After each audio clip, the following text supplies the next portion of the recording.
Aloha guys and welcome back to Degree Free. We are your hosts, Ryan and Hannah Maruyama. On this podcast, we share fundamentals we've discovered and the mistakes we've made while self-educating, getting work, building businesses, and making money. We'll tell you how to make it happen. No degree needed. Welcome back to the podcast, guys. We are happy to have you. If you liked episodes before this and you want to know how you can make this happen for yourself, please do check out our website, which is degreefreenetwork.com. We have a guide on there that will help you get a job without a college degree. We're very proud of it, and we do get good reviews, and that it's really helpful. So please check that out if you're wondering what to do from here. And then, like I said, we're glad to have you, and please like and subscribe so that you do not miss an episode, because we don't want that to happen. All right, so let's get into today's episode. Today, we are going to be talking about how to teach yourself valuable skills. This is a good supplement to the last episode that we did, which is how to pick valuable skills. So if you're not even sure where to start about the skills to pick when trying to tool yourself in order to get a job, go back and listen to that episode.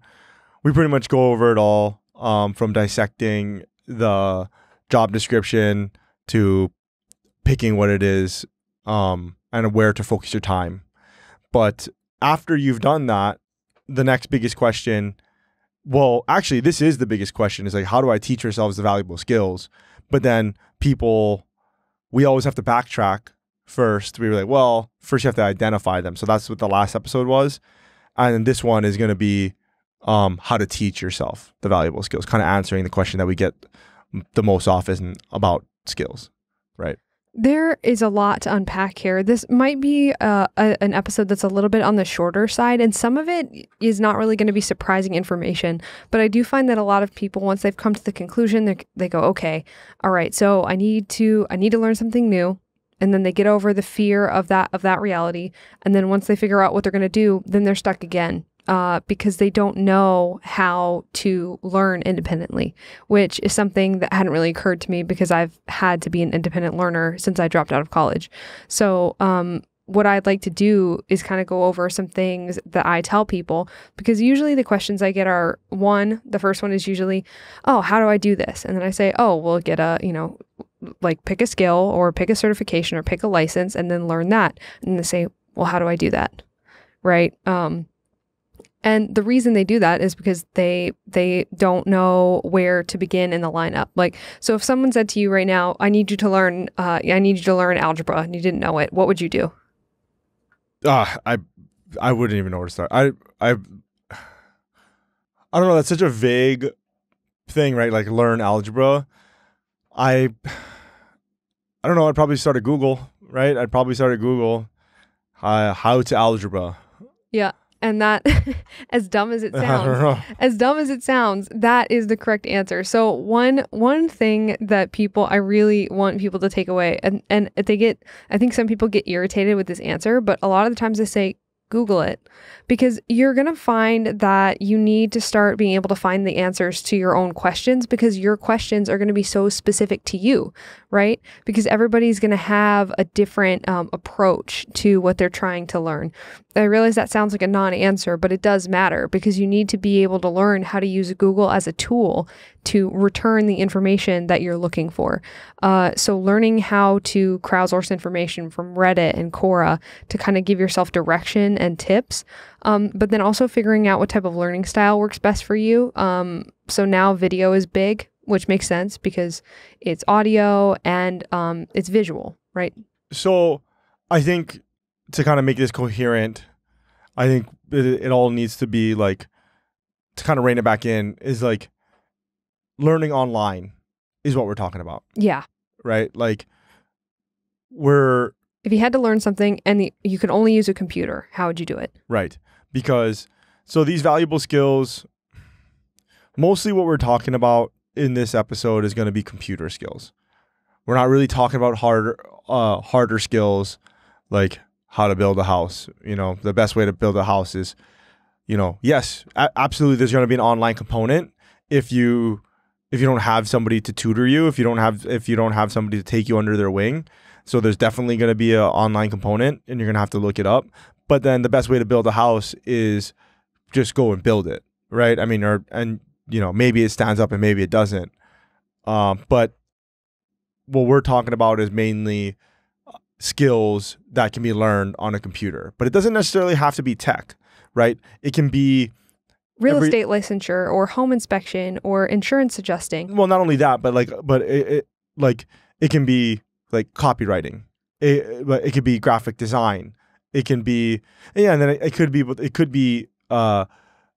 licensure, like content management systems. It could be Excel, anything, right? Jira, Tableau, R, you name it, right? So this episode is mostly focused on what you can learn on a computer, what you can learn online. How to use the internet to teach yourself things. Exactly. And what you were saying, to back up to what you were saying before about the Googling, is that the thing about this whole thing, just back up even more, is this is all very rudimentary. What you were saying. There's like, people are like, really, this is it? Like, yeah, pretty much. Yeah. This is it. It's this simple, right? And we say it all the time. It's simple, but it's not easy. The meta skill that you have to learn in order to learn all this online is how to find the answer, right? And in order to find the answer, you're gonna need to learn you're gonna need to know how to do two things, which is learn how to use search engines. So that's not just Google, right? That's anything. It's you can use Yahoo, you can use Bing, and you can use DuckDuckGo. They're all, generally speaking, they're gonna give you very similar results, but not always, right? So if you can't find something on Google, try DuckDuckGo, right? If you can't find it on DuckDuckGo, try Yahoo, right? Some things like that. So you're gonna have to. People would be surprised too how often, if I don't get the result that I'm looking for from Google, or I don't get the context I'm looking for, I search the question again with the word Reddit on the end of it. Because people don't realize, like, I'm not an active Reddit user and that I don't post on Reddit. I just use it to point me in the right direction. And not because Reddit is the source of all truth, but rather because Reddit is crowdsourced information. And so sometimes people will post things on there and all you need to be able to do is read and say, oh, how can I find the answer to X question? And you may find somebody that said, oh, it's this. And then someone will say, no, actually it's this. And here's the link. And that'll help you answer the question that you're looking to answer. And so you need to be able to know where to look if you can't find the answer. Right. And that was going to be my second point, which my second point was going to be knowing how to find the answer, or knowing the question that you have to ask in order to get the answer. So good way to phrase it. On the job description, because if you listen to the last episode, we're going to tell you to go to the job description, find the skill that you need. And let's say a real estate licensure. And you're like, okay, well, I'm going to Google real estate licensure, but there's 5 different types of real estate licensure. I'm not sure what I need. Do I need just the general, or do I need this one, or do I need that one? Right? There's a property manager certificate. There's there's a buying broker. Right. Whatever. You name it. Right. I mean, it could be, you could be like a escrow person in real estate, right? You can work in escrow. You can work in mortgage underwriting, anything. And then so you have to be able to whittle down from there, and you have to be able to ask the questions to the almighty search engines to get the answer that you need. Yep. Of what you're looking for. So those are the meta skills that you're going to have to hone in before you even start learning the stuff. Mm-hmm. So you have to learn how to do those two things before you start learning the actual skill. So meta. Very meta.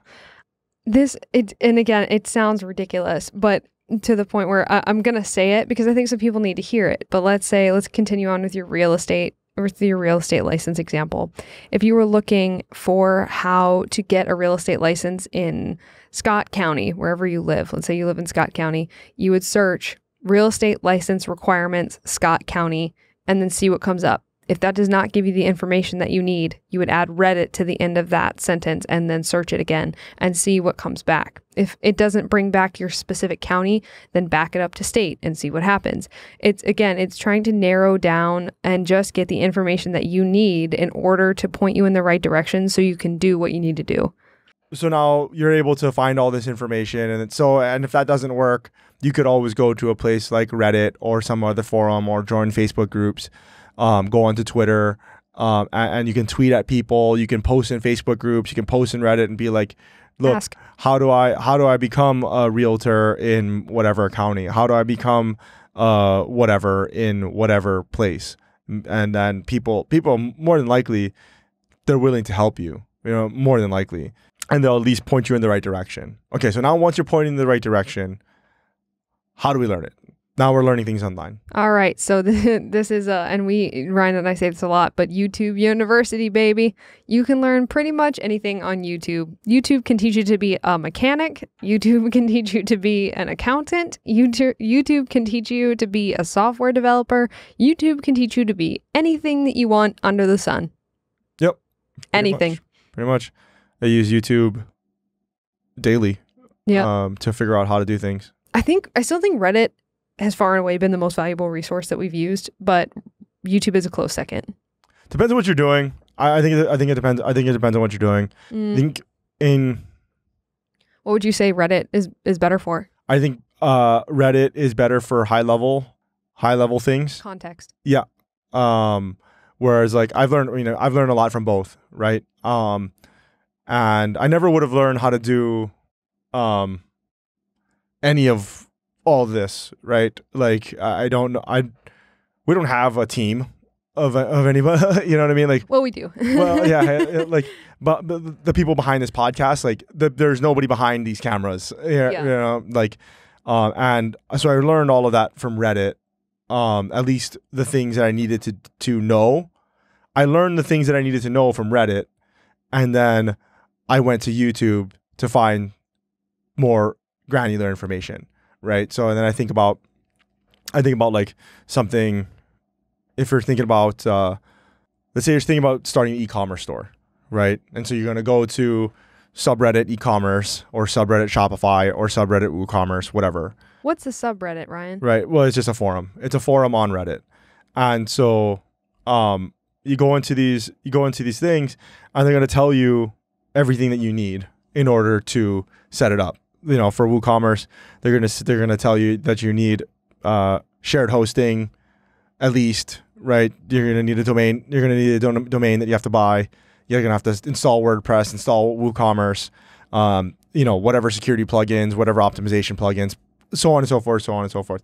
They're going to list it all down for you, but then there's only so much that can be said in written word, right? There's only so much that can be said in written word. If you're starting from scratch, which is what I did, right, with pretty much everything that I know, but almost everything that I've learned that is of use, I've had to use YouTube University.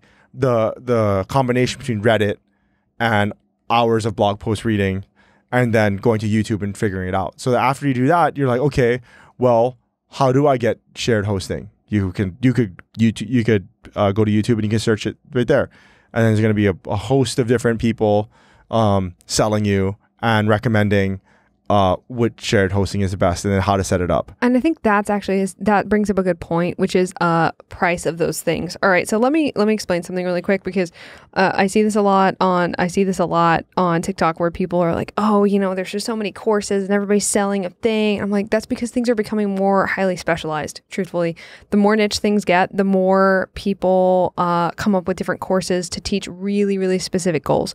So it's hard to pick a bad course if you pick specifically enough.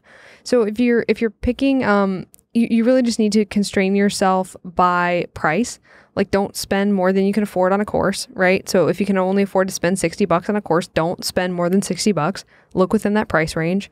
I think where a lot of people get into trouble is where they get upsold into a $500 course when they only have $60 to spend. So for you, buying a $500 course, if you only have $60 to spend, is a bad idea, because that's a lot of money. And if you don't have it, that's not super wise. So I think that's a good point to bring up, because a lot of people are overwhelmed. Like, oh, well, I saw this course, but it's $1,200, and they feel like that's their only option for some reason. I'm like, well, if you can't afford that, then don't buy it. Yeah, so that's kind of a good segue into the next thing. If you can't find it on YouTube, maybe you can find it on a course. And a lot Budget for yourself. So places that you could go for courses, Udemy, or whatever, how you say it. Coursera. Masterclass. Kind of. That's more like a luxury. Masterclass is more like a luxury to kind of fun, I feel, thing. It's not, I don't think Masterclass is as actionable as Udemy. There's also places like LinkedIn Learning. There's a bunch of places where you can go and find courses. Exactly what you said. People are like, well, there's so many. People get paralyzed because there's so many options, right? Understandably so.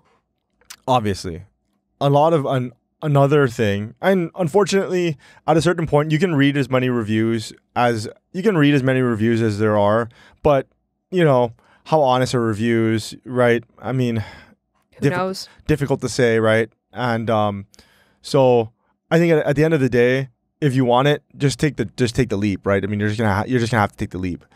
One of the things that people get caught up on is spending money at all, right? Like spending money at all.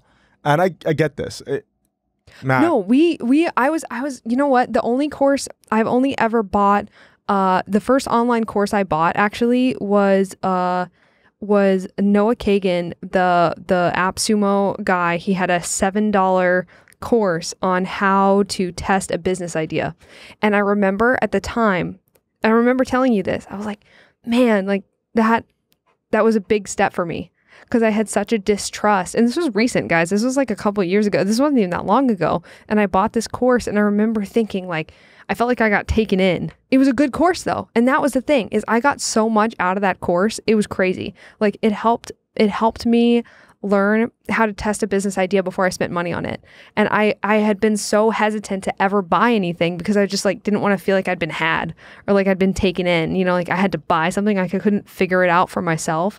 But well, not only that, but then you also think that you're getting ripped off. Yeah. Not that you can't learn it yourself, but you just don't want to be ripped off. Right. And it's difficult to, the way that people think about it a lot is that like they don't know if there's value here to be had. And they don't want to spend the money. And a lot of times money's tight. But not only that though, it's just the stigma around spending money for something that they think they should be free. What's crazy about that is that I paid for college with less skepticism than I paid for that $7 course. Right. It took me months to decide to spend $7 on that course. That course taught me so much. It was so useful, and you saw that play out in our business. It was an extremely useful thing that taught me how to do something that I needed to know how to do. And it was absolutely it was full price. I think it was like $100, and it was definitely it was worth that. If I had paid full price for it, it still would have been worth it. But I didn't know. And it's interesting because it's just like it's just social conditioning, right? Because how did I pay way more for a college course where I learned nothing? Where, you know what I mean? I literally didn't learn anything. And it's crazy. Yeah. So that's going to be the second thing, is going to be checking on Udemy, Coursera, whatever other places have courses, looking it up. And it could be as simple as Salesforce courses, whatever, Salesforce certification, developer courses, whatever. And then now worst comes to worst. Now say that you're in an esoteric field and you can't find it on YouTube and you can't find it in a course. The next thing that you're probably going to want to do is you're going to try to find a tutor. Yeah. Like you're going to want to try to find somebody. Coaching, help. Yeah. Tutor, coaching. And it could be, yeah. That's a good example for language. Like the JLPT, the Japanese language proficiency test. So like if you're trying to pass that test, right? And you've used Rosetta Stone, you've used Babbel, you've used all these things, you've taken courses, you've tried to practice on your own, you've used Pimsleur, and you're like, man, I'm out and you need help. Hire a tutor. Right. It's going to be worth it. Hire a Japanese coach because that is what you need. That's what you need. You need somebody to help you practice so you can pass that test. Yeah. But it's not just language though. It could be anything. Anything. It could be anything. And then also you could do a tutor after you've done the courses, right? So say something esoteric like coding, right? And then you're like, man, I took this coding course and I don't know. I'm still not proficient in it. I need to ask questions, and then that's where you get a tutor. You know what? It's not a tutor, guys. It's a private professor. That's what it is. Tutor, private professor, coach, however you have to think about it. And yeah, you're gonna have to spend a little money, probably. Sometimes you might be able to find a coach that's willing, depending on how much coaching you need, that's willing to be gracious and give up some time, for free. That happens a lot. You just have to ask, right? You have to be able to find them on LinkedIn or find them on Twitter, tweet at them, DM, whatever. Just ask, right? The worst thing you say is no. I mean, don't be irritating, but you can be persistent without being irritating. Right. Yeah. If they tell you to stop, that's probably irritating. Yeah. But yeah, this isn't rocket surgery, like it's not. It's not. You don't have to you have to be brilliant to think of these things, but this is the type of questions that we get. We really do get these questions all the time. Also, I'd like to point out too that the tutor thing, it sounds extreme, and I think for people that are don't like to learn by being told things, I think sometimes that's a hard barrier to come across. I have not yet hired a tutor for anything, or a coach for anything.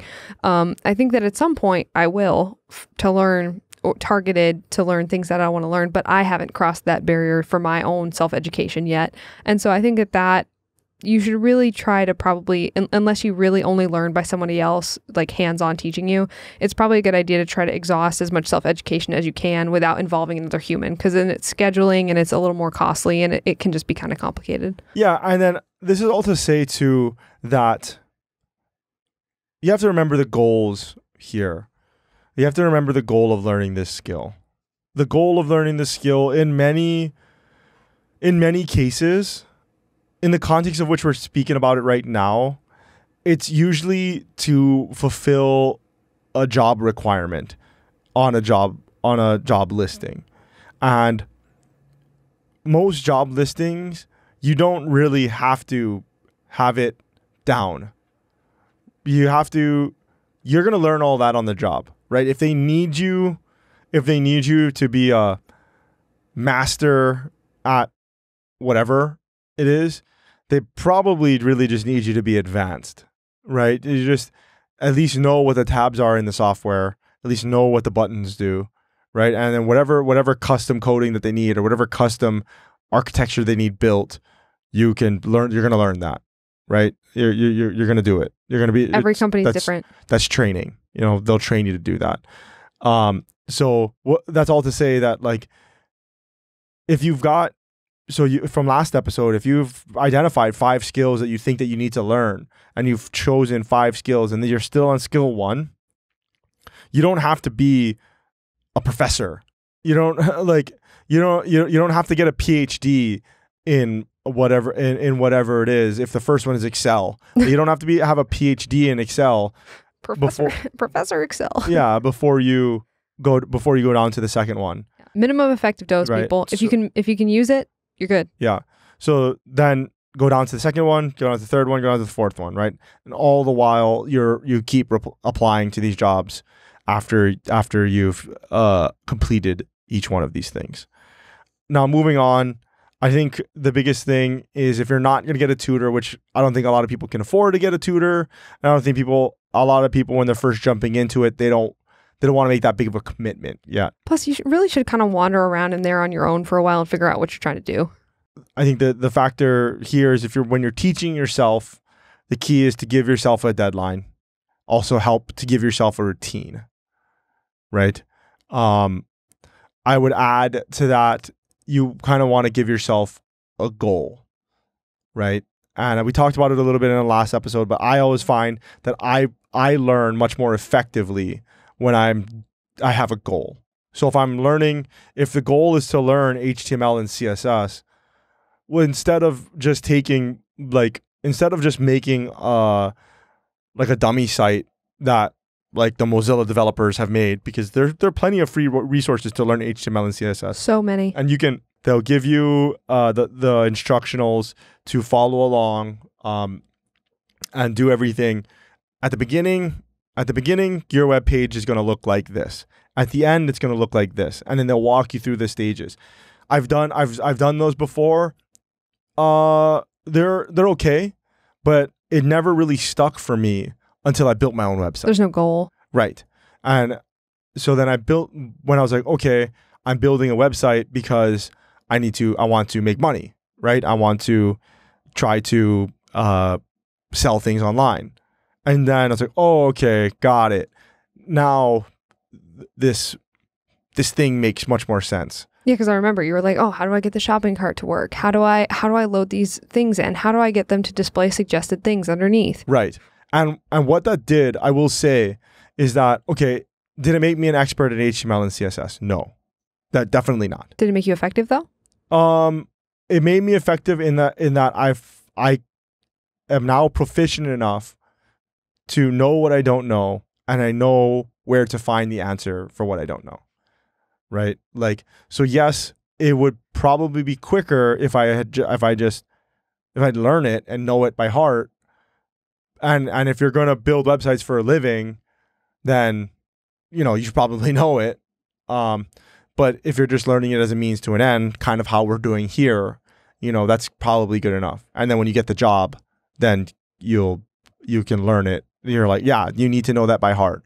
Oh, okay. Well, then learn it by heart. I just saw the other day, LinkedIn, if people aren't on LinkedIn is like professional Facebook, and it is very cringe. Like the posts on there sometimes, it's a very unique LinkedIn flavor, and there's a lot of good aspects to it, but the way that people post on there is it's obnoxious. But the other day I did see a post that I thought was funny, which is where somebody had posted that somebody had applied for one of their jobs, and one of the skills he'd listed was Googling, and they hired him. And that to me, I don't know if that's true or not, because these posts are just like the most, we should read a couple sometime. They're super funny. But the point of it was that these people realize that the skill that people need now is knowing how to find the answer. That is a skill, by the way. If you can figure out if there's a problem and you can figure out the answer to it, even if you don't know the answer, that's a skill. It's a huge skill. Yeah. It's called problem solving, and we all need it. Once you have a goal, that's if you can get one, that's going to help you to learn much more effectively. And at least there's like a reason, there's like a why to it all. It's not some ethereal thing that you're trying to figure out. I'm learning this to get a job. Well, I'm learning this to build a website. Right. So that I can get a job. Yeah. Okay. After that, I think it's the next thing that you need is you need a deadline. You got to give yourself a deadline. Right. Yeah. When I was studying for my Salesforce exam, for my admin cert, I found that as soon as I scheduled the exam, I had a much more sense of urgency, and I was much more focused because I had to know it by a certain date. I was like, oh, shoot, I better figure this out because I have 7 more days. Yeah, exactly. Like, what is it? What is that? Parkinsons Law or something like that. It's like it's not an actual law, but it's like the amount of work inflates to meet the time constraint, basically. So like if you have something that has an infinite time restraint, the thing is also always going to inflate, right? And so it's basically like that's all to say that most people are procrastinators. Yeah. Right. So if it's like I have in a college setting, let's say, it's like this is where you see it a lot, or in a work setting even too. You see it anywhere that people are allowed to do it. Yeah. Well, no. If there's a deadline, you're like, oh man, I got to get it done. I'm like, oh, I have a week, whatever. I got 6 days. I got 5 days. And the night before, you're like, oh my God, it's got to be in by tomorrow. Man, I'm right? Like that. I hate that. And so that's what it means. Like the amount of work inflates to meet the time restraint. And so I think that giving yourself a deadline is huge. And it can be, I suggest that if it's a tight deadline or even any deadline, putting somewhere that's obvious, right? If you're always on your computer screen, writing it on a Post-it note and putting it on your computer screen. I did that. If you look at a calendar every day, put a countdown on your calendar. Cross the days off. Put a countdown on your calendar every day. Just boom, 4 days till, 3 days till, and cross it out, circle it, do whatever you have to do. There are more extreme ways that you could do it too. There's like, You can like bet with your friends. You know what I mean? You can tell, or you can telling people. I find that telling people your goals, and obviously it's got to be a trusted person, but I find that like telling people your goals is a good thing.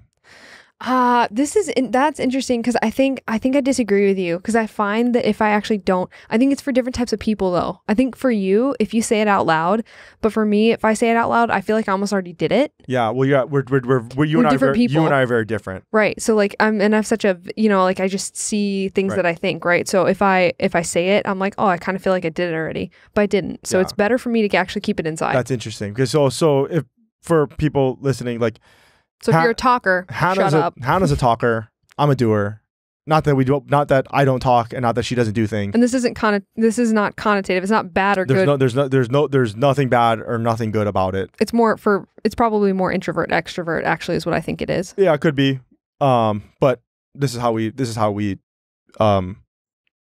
we've always said this. Mm-hmm. So I mean, I don't have to sugarcoat it for anybody. You know what I mean? This is how we talk about it. Yeah. Like you're a talker, I'm a doer. Yeah. There's nothing wrong with that. It just is. Yeah, it just is. So for me, it's a big deal for me to open my mouth, and for me, when I tell somebody, hey, I'm thinking about doing this, like I'm pretty much 99% there. Like I'm probably going to do it. At the point where I tell you, hey, I'm going to do this, like you can take that to the bank. It's going to get done. You know. No, that's accurate. On deadlines, then that's why for me, telling somebody I'm going to do it by this date is huge, because it's like, now you have to do it. Yeah, like I told this person I'd get it done. I told this person I'd get it done by this date. You know what I mean? That's huge to me. It's like, okay, got to get it done then. Get it done. Mm-hmm. Whatever it is I have to do, get it done. So depending on who you are, different strokes for different folks. Because I read this the other day. I read those little suggested articles, those little clickbait articles that come up when you open your internet browser. I read one the other day that was like, it's pretty much just said, don't tell people your goals because then you're less likely to do them. And I read it and I realized I was like, whoever that is like me. Yeah. Because I think for some people, genuinely, like something about saying that you're going to do something makes you feel the gratification that you would feel if you'd already done it. And so for me, I've discovered that as a superpower, if I actually want to get something done, I should shut up. I should not say a word. And I get more satisfaction too out of telling you I've completed something now, because it's like, no, I just did it. And I think that that's very individual, and there's no right or wrong way to do it. It's just something that I've learned for myself, and I think that you've learned for yourself. Yeah. And so take that into account. If you find that telling people your goals before you've accomplished them takes away your motivation, then shut up. Yeah, absolutely. I'm just using it as a motivational tool, and it's not like necessarily to get. It's not necessarily to be like a emotion adjuster. It's not to get like an atta boy, atta girl. You know what I mean? It's literally just to. So for me, the reason why I tell people, or if it's important enough, because I don't talk, like, you know what I mean? Like I don't tell people. Like majority of my life, I do exactly what you just said. I did this. I do this. You know what I mean? Like. But if I need something, it's like, man, I got to learn this stupid thing, and I don't really want to do it, and it's like, okay, well, I better tell somebody, and then that way I can hold myself accountable. So it gets done. To it, so that, it gets done. Interesting, yeah, how people are different. Yeah, they're very, very interesting. And then the last thing is going to be routine. Now, this one, I also am very, as a human being, I'm very easily distracted. I get bored extremely easily, and I definitely struggle with focus. And so for me, when I was studying, getting up every day at the same time, eating the same thing, literally eating the same food, taking the same vitamins, drinking the same type of coffee every day, doing whatever your morning routine is the same exact way, so that you can condition yourself to get into study mode. And I find that especially for people like me, who I was only in college for a brief amount of time, so I'm not used to being a student, right? I'm used to self-educating, but I'm not used to being a student and studying for the goal of taking an exam of some kind, to get a certification of a skill. And so I had to relearn how to do that. And I think though, because I'm an adult now, I actually think that it was really effective in a really short amount of time. Yep. Yeah, I think a routine is Yeah, because you saw it. You saw it up close where I did this. I did the same thing every day while I was studying. I think a routine is very important. It just helps to when you're learning something, especially if it's something that you're not very good at, especially if it's something that takes a lot of brain power. There's only so much brain power that you have for the day. There's only like so many decisions that you can make in a day, or so much like mental energy that you have for the day.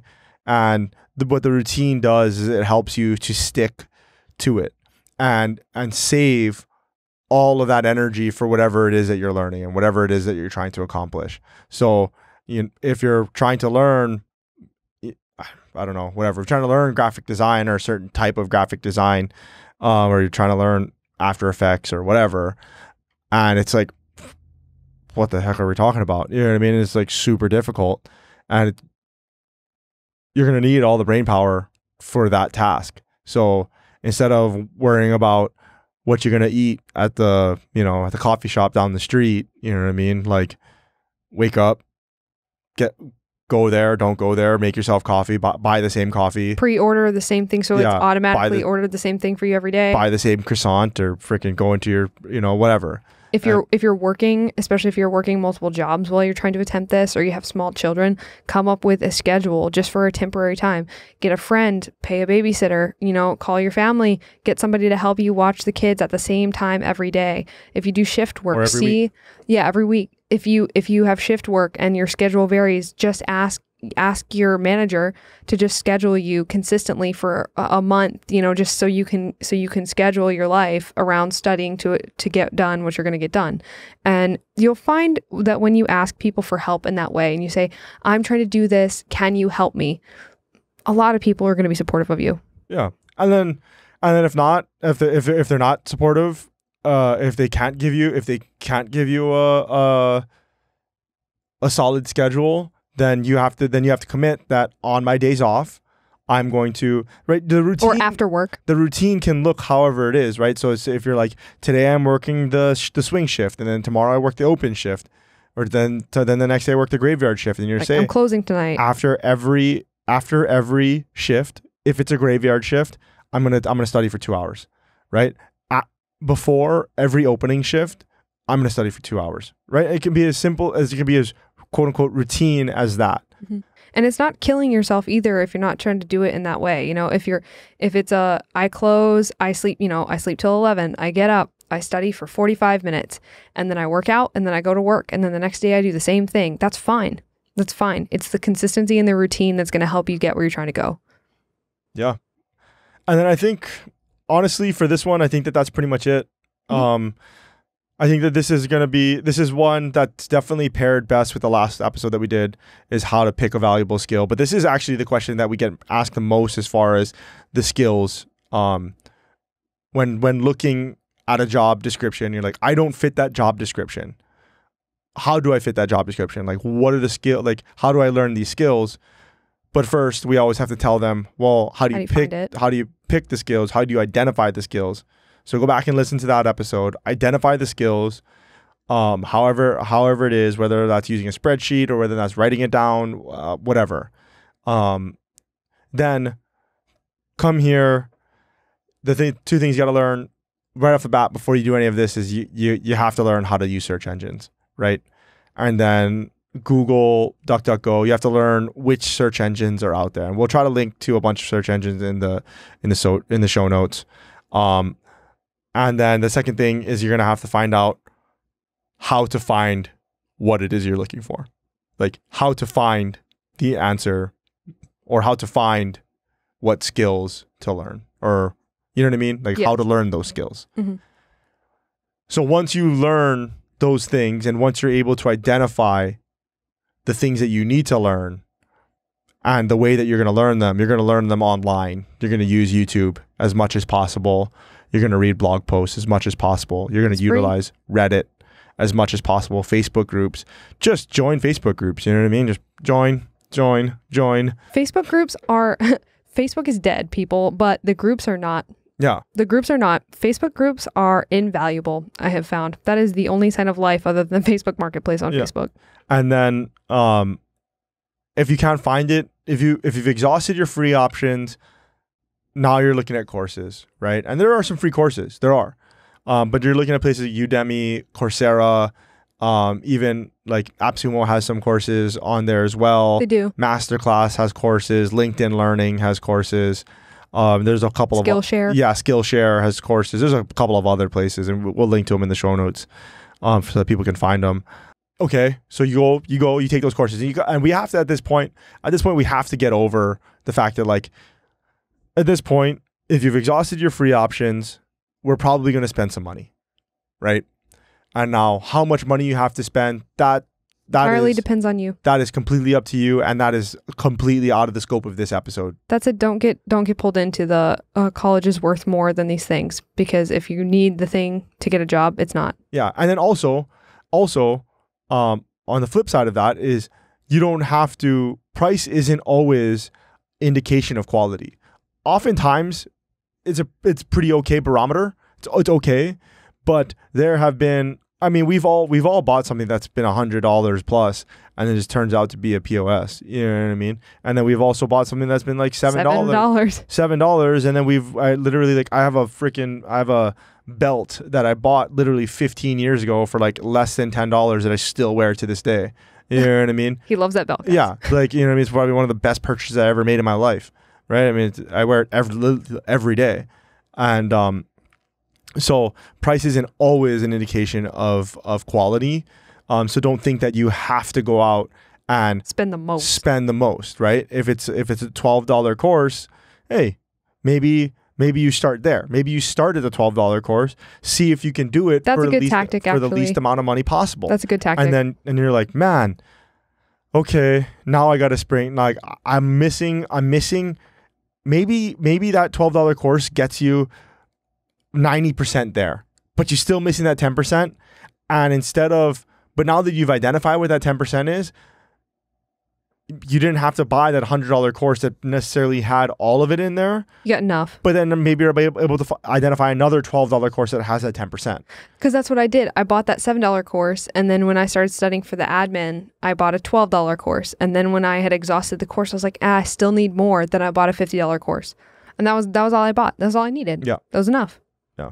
And so all I'm saying is you don't have to throw the kitchen sink at it. You don't have to mortgage your house in order to learn these skills. Oh, last thing too. Sorry, before I forget, one tip that if you're going to take away from this, if you were getting into an industry that you were new in, something that I really advise everybody to do, and this is really boring, make flashcards of the terms and vocabulary that are used in that industry and drill those flashcards until you know what they mean. Because if you go in an interview and somebody uses a buzzword in that industry and you know what it means when you're new to the field, it's going to help you. And that helped me a lot when I was interviewing for Salesforce jobs when I only had 31 days of experience. I had drilled all of the technical terms, so when somebody asked me a question, even if I didn't know what the answer to the question was, at least I knew what they were talking about. And that's huge because knowing the vocabulary is half the battle. Yep, absolutely. It sounds like you know what's going on. Yeah, that's definitely a good one. And then after you've done that, finding a tutor to kind of if you're finally exhausted. Biggest things after that, you're gonna want to give yourself a goal if you can, right? Why are you learning this? Not obviously to get a job, but what are you gonna do with it? Right. Let's learn how to. If you have to learn how to edit photos or something like that, why don't you edit your own photos instead of editing some other people's photos or whatever, right? And trying to build a portfolio for your own photography portfolio. Give yourself a deadline, right? Because if you just keep procrastinating, that's not good. So if it's an exam that you have to take, book it in. Book it in. Give yourself a date. If you're not sure how long, go on Reddit, figure out what they say. And if you're like, I did it in 3 months, I did it in 6 months, whatever. And then gauge for yourself. Yeah, exactly. If you want to do it, If you want to bang it out, schedule it in a month. Also, do take advantage of practice tests, practice exams. I find those are really helpful, especially for the tech certifications. If they offer a practice exam, take use of it because it's going to help you. After that, just get a routine. Help yourself out, help your brain out. So your brain doesn't have to think about it, right? Like you wake up and you're just a robot. Yep. Every day. Do the same thing. Yeah. It's temporary. Yep. It's some temporary pain for achieving these goals and hopefully. I thought you were going to say for better gain. I Yeah. thought you were going to make a rhyme. No. Next time. Yeah, next time. All right.